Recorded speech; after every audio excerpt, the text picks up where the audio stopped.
கனடாவில் நான் என்ன ஜாப் செய்கிறேன் பார்ட் 4 பார்ட் 1 2 3 பார்க்காதாக்கள் கீழே பிளேலிஸ்ட்டில் இருக்குது, போய் பார்த்துட்டு வாங்க. நானும் ஒரு 2 பார்ட்டில் முடிவுன்னு பார்த்தேன். இது என்னென்னா டிவி சீரிஸ் மாதிரி போயிட்டே இருக்குது.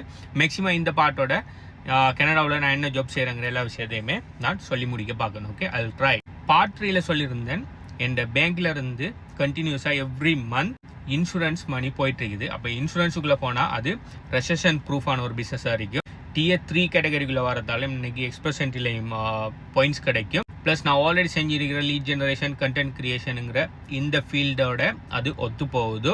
4வது என் டைமை பேஸ் பண்ணி இல்லாமல் என் ஸ்கில்லை பேஸ் பண்ணி நான் அன்லிமிட்டட் அமௌண்ட் ஆஃப் இது ஏர்னிங்ஸை அதில் ஏர்ன் பண்ணலாம். Okay, unlimited amount of money நான் அதில் ஏர்ன் பண்ணலாம். ஸோ இன்சூரன்ஸ் பார்த்தீங்கன்னு சொன்னால் இந்த 4 கேட்டகரியிலையும் ஓகேயா போனீங்க. ஆனால் இப்போ இன்சூரன்ஸில் பார்த்தீங்கன்னு சொன்னால் ஹோம் அண்ட் ஆட்டோ இன்சூரன்ஸ் இருக்குது. ஹோம் அண்ட் ஆட்டோன்னு சொன்னால் கார் இன்சூரன்ஸ், ஹோம் இன்சூரன்ஸ், நீங்கள் ரெண்டலுக்கு இருப்பீங்கன்னு சொன்னால் ரெண்டல் இன்சூரன்ஸ், இந்த கேட்டகரியெல்லாம் ஹோம் அண்ட் ஆட்டோ இல்லாட்டி பிஎன்சி ப்ராப்பர்ட்டி அண்ட் கேஷுவாலிட்டிங்கிற அந்த இன்சூரன்ஸுக்குள்ளே வரும். இன்னொரு கேட்டகரி ஒன்று இருக்குது, ஹெல்த் அண்ட் லைஃப்னு சொல்கிற ஹெல்த் இன்சூரன்ஸும் லைஃப் இன்சூரன்ஸும் மேலே வரும். லைஃப் இன்சூரன்ஸ்னு சொன்னால் இப்போ நம்ம இடையில இப்போ அந்த லைஃப் இன்சூரன்ஸ் எடுத்து வச்சுட்டு நம்ம இப்படி வாழ்ந்துட்டு போகல, இடையில தவறினா நம்ம இறந்து போனால் ஒரு குறிப்பிட்ட அமௌண்ட் மில்லியன்ஸ் ஆஃப் டாலர்ஸ் பார்த்தீங்கன்னு சொன்னால் நம்ம எவ்வளோக்கு அந்த இன்சூரன்ஸ் போகிறோமோ அந்த அமௌண்ட்டை நம்மளோட லவ்ட் ஒனுக்கு கொடுப்பாங்க. ஸோ நம்ம இல்லாமல் போனாலும் நம்மளோட லவ்ட் ஒன்ஸ் கஷ்டப்படக்கூடாது, நம்ம லவ்ட் ஒனை நேசிக்கிறாக்களாக இருக்குன்னு சொன்னால் அவங்களுக்கு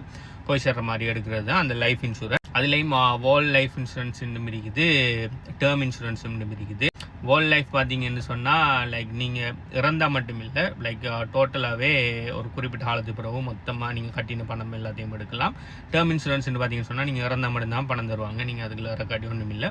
ஹெல்த் இன்சூரன்ஸ் உங்களுக்கு ஏதாவது ஹெல்த்தில் ஏதாவது ப்ராப்ளம் வரக்குள்ள ஹாஸ்பிட்டல் சார்ஜியல் அதில் எக்ஸ்ட்ரா சார்ஜியெல்லாம் அவங்க கவர் பண்ணுவாங்க. ஸோ இப்போ எனக்கு முன்னுக்கு இப்போ 2 மெயின் கேட்டகரி இருக்குது. ஓகே, இதுக்குள்ளேயும் நிறைய சப் கேட்டகரி இருக்குது. இப்போ இதில் நான் எதை சூஸ் பண்ணுறேன் சொல்லி ஒரு குழப்பம். இதில் நான் எதை சூஸ் பண்ணினேன், ஹோம் அண்ட் ஆட்டோவா அப்படி இல்லைன்னு சொன்னால் ஹெல்த் அண்ட் லைஃபான்னு சொல்கிறதுக்கு முதல் எனக்கு கார் எடுக்கக்குள்ள எந்த இன்சூரன்ஸ் எக்ஸ்பீரியன்ஸை நான் குட்டியாக ஷேர் பண்ணுறேன் உங்களுக்கு. முதலாவது நான் கார் வாங்குறதுக்கு போயிட்டேன், காரை பார்த்தாச்சு, டெஸ்லா நல்லா இருக்கு, எல்லாம் ஓகே நான் எடுக்க போகிறேன்னு சொல்லி எல்லாத்தையுமே இது செஞ்சாச்சு. பேசி முடிச்சது பிறகு என் டீலர் சொல்கிறாரு, என் கார் எஃப்எக்ஸ் அந்த இதை தந்து இதுதான் உங்களோட வின் நம்பர், இதுதான் உங்களோட கார் மாடல், இதுதான் உங்களோட டீட்டெயில்ஸ், நீங்கள் என்ன பண்ணுங்கன்னு சொன்னால் முதலாவது இன்சூரன்ஸ் எடுத்துக்கிட்டு வாங்க.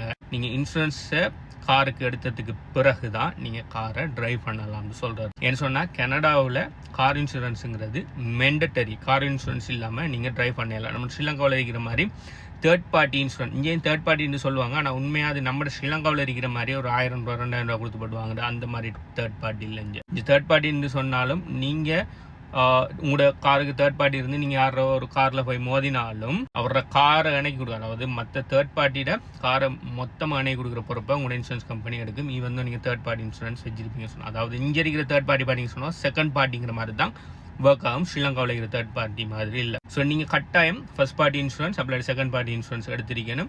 அதுவும் நீங்கள் ஃபைனான்ஸில் அடி லீஸ் போட்டிருப்பீங்கன்னு சொன்ன காரை கட்டாயம் first party insurance full insurance நீங்கள் எடுக்கணும். ஸோ இந்த காரை நான் எடுக்க போனோன்னா முதல்ல நீங்கள் இன்சூரன்ஸ் எடுத்துட்டு வாங்க. நான் எப்படி இன்சூரன்ஸ் எடுக்கிறேன்னு கேட்டேன். எல்லாமே நான் தனியாக தான் செய்கிறேன், ஆக்களோட போகல, ஆல்ரெடி கார் வாங்கின ஒரு ஆளோட நான் போகல, எல்லாமே நான் தனியாக தான் செய்கிறேன். ஓகே, ஸோ அவர் சொன்னார், நீங்கள் பேங்க்ஸ்களுக்கு இன்சூரன்ஸ் கம்பெனிக்கு டிரெக்டாக கால் எடுப்பீங்கன்னு சொன்னால் கால் எடுத்து உங்களோட காரோட வின் நம்பர் இருந்தால் இருக்குது, காரோட மாடல், அடுத்தது உங்களோட என்ஐசி அதாவது உங்களோட டிரைவிங் லைசன்ஸ் டீட்டெயில்ஸை கொடுப்பீங்கன்னு சொன்னால் அவங்க உங்களுக்கு கோட் தருவாங்க, இல்லை விரும்பின கோட் எடுங்கன்னு சொன்னார்.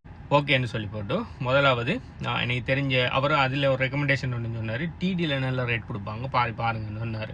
அப்படியா, ஓகேன்னு சொல்லி போட்டு வந்திருந்து கால் அடிக்கேன். முதலாவது டிடி கால் அடிக்கேன்.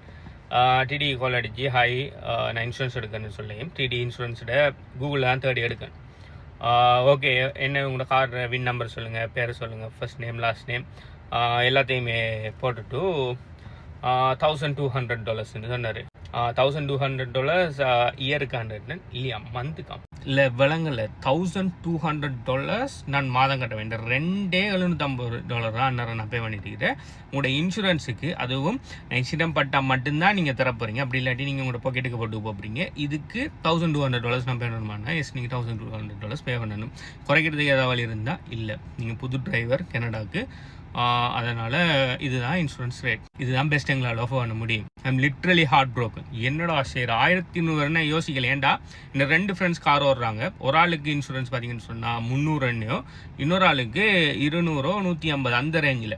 நானும் எனக்கு அந்த ரேஞ்சில் வரும்னு சொல்லிப்பேன். கோலடிக்கு எடுத்த உடனே $1200 10 மடங்கோட கூட. என்னடா அதுன்னு சொல்லி எனக்கு ஒன்றுமே விளங்கல. சரி, இன்னொரு எதுன்னு மறந்து இன்னொரு இன்சூரன்ஸ் கம்பெனிக்கு டிரெக்டாக கால் அடிக்கேன். ஓகே, 900 சொல்கிறான்.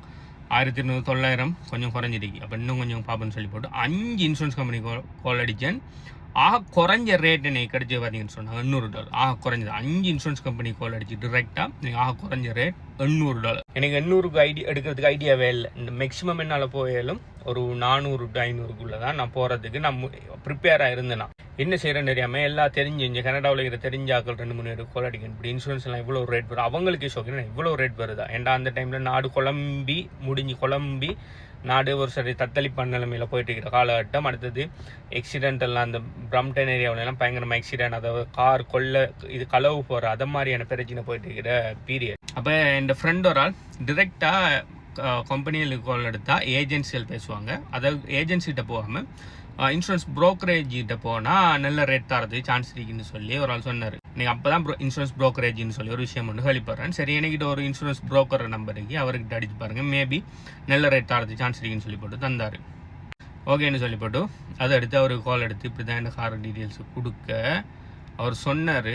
கிட்டத்தட்ட $480 சொன்னார் இன்டேக்கில். எனக்கு அந்த $480 கேட்ட மனசுக்கு கொஞ்சம் ஆறுதல் இருந்துச்சு. 1200 எங்கடா அடிக்கி, 480 எங்கடா அடிக்கி.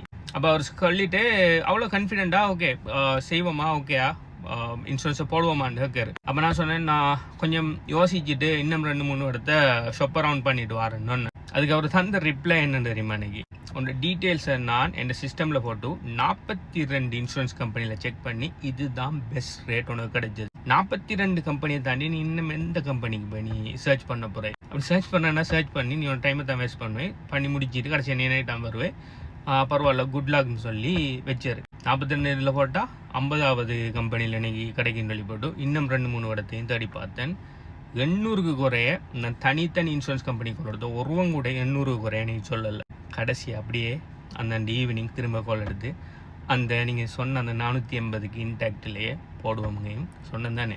சரி சொல்லு சொல்லி போட்டு எல்லாமே ஃபோன் கன்ஃபர்மேஷன் தானே. அவரை நேரடியாக நான் சந்திக்க பயம் இல்லை, அவர் யாருன்னு தெரியா. எல்லாத்தையும் ஃபோன்லேயே முடிச்சுட்டு நான் ஒரு இது பிடிஎஃப்ல சிக்னேச்சர் பண்ணுற மாதிரி அந்த பிடிஎஃப் அதை அனுப்பினார். அதை நான் சிக்னேச்சர் பண்ணி எல்லாம் அனுப்பினேன். எனக்கு இன்சூரன்ஸோட டெம்பரரி பிங்க் ஷீட் வந்திக்கு, பெர்மனன்ட் பிங்க் ஷீட் என் வீட்டு அட்ரஸுக்கு வரும்னு சொன்னார். ஓகேன்னு சொல்லிட்டு அதை கொண்டு எடுத்தேன், கார் எடுத்துகிட்டு வந்தேன். அதுக்கு பிறகு ஒரு வருஷம் கார் ஓடுறேன், இந்த காருக்கு எதுவுமே நடக்கல. ஓகே, நான் நினச்சேன் ஓகே நம்ம ஒரு வருஷம் கண்டினியூஸாக நம்ம காரை சரியாக பாய்ச்சிட்டோம். ஸோ இன்டேக்கில் அடுத்த வருஷம் பார்த்தீங்கன்னு சொன்னால் இந்த இன்சூரன்ஸ் 480 ஒரு 300 ரேஞ்சுக்கு வரும்னு சொல்லி நினச்சிட்டு இருந்தேன். சரியா ஒரு வருஷத்துக்கு தானே 11ஆம் மாதம் முடியக்குள்ளே எனக்கு இன்சூரன்ஸில் இருந்து லெட்டர் ஒன்று அனுப்புகிறாங்க. ஓகே, நீங்கள் ஆட்டோமேட்டிக்காக நீங்கள் மாற்றாடி ஆட்டோமேட்டிக்காக நாங்கள் உங்களோட டேர்மை இன்னொரு வருஷத்துக்கு ரினியூ பண்ணுவோம். ரினியூவல் ப்ரீமியம் எவ்வளோன்னு பார்த்தா $1300 தான். இன்டேக்கில் தான் குறைய தான் 480. ஆனால் அடுத்த வருஷம் ரினியூவலுக்கு பார்த்தீங்கன்னு சொன்னால் $1300 தான். நானும் பதறி அடிச்சுட்டு என் புரோக்கரை கால் அடிச்சு என்ன 1300 சொல்கிறான் இவனையும். பதறாதீங்க அப்படி தான் செலவர்கள் அப்படி அவனை வச்சுருந்தா கூட்டுவாங்க.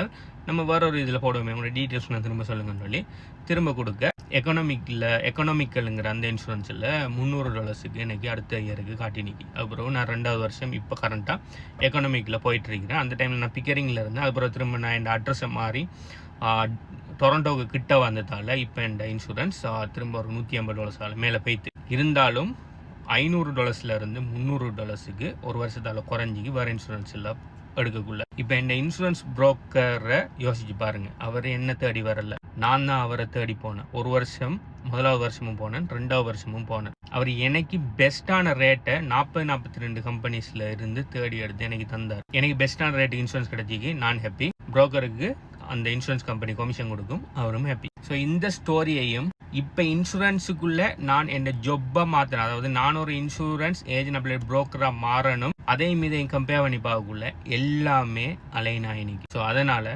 லைஃப் அண்ட் ஹெல்த் பார்த்தீங்கன்னு சொன்னால் எல்லாருமே எடுக்க மாட்டாங்க. ஓகே, அது கம்பல்சரி இல்லைங்க. ஆனால் ஹோம் அண்ட் ஆட்டோ இன்சூரன்ஸ் பார்த்தீங்கன்னு சொன்னால் கட்டாயம் இந்த கனடாவில் வாழ்றாக்கள் எடுத்தே ஆகணும். ஸோ அதனால் நான் சூஸ் பண்ணது ஹோம் அண்ட் ஆட்டோ இன்சூரன்ஸ். அதுக்கு பிறகு லைஃப் இன்சூரன்ஸ் செய்கிற நெட்வொர்க் மார்க்கெட்டிங் கம்பெனி ஒன்று என்ன அப்ரோச் பண்ணினாங்க. அது என்ன, அதில் என்ன நடந்துக்குங்கிற எல்லா விஷயத்தையும் பார்ட் 5 வீடியோவில் சொல்கிறேன். வெரி சாரி, இதில் என்னால் முடிக்கலாமா போயிட்டு. பை.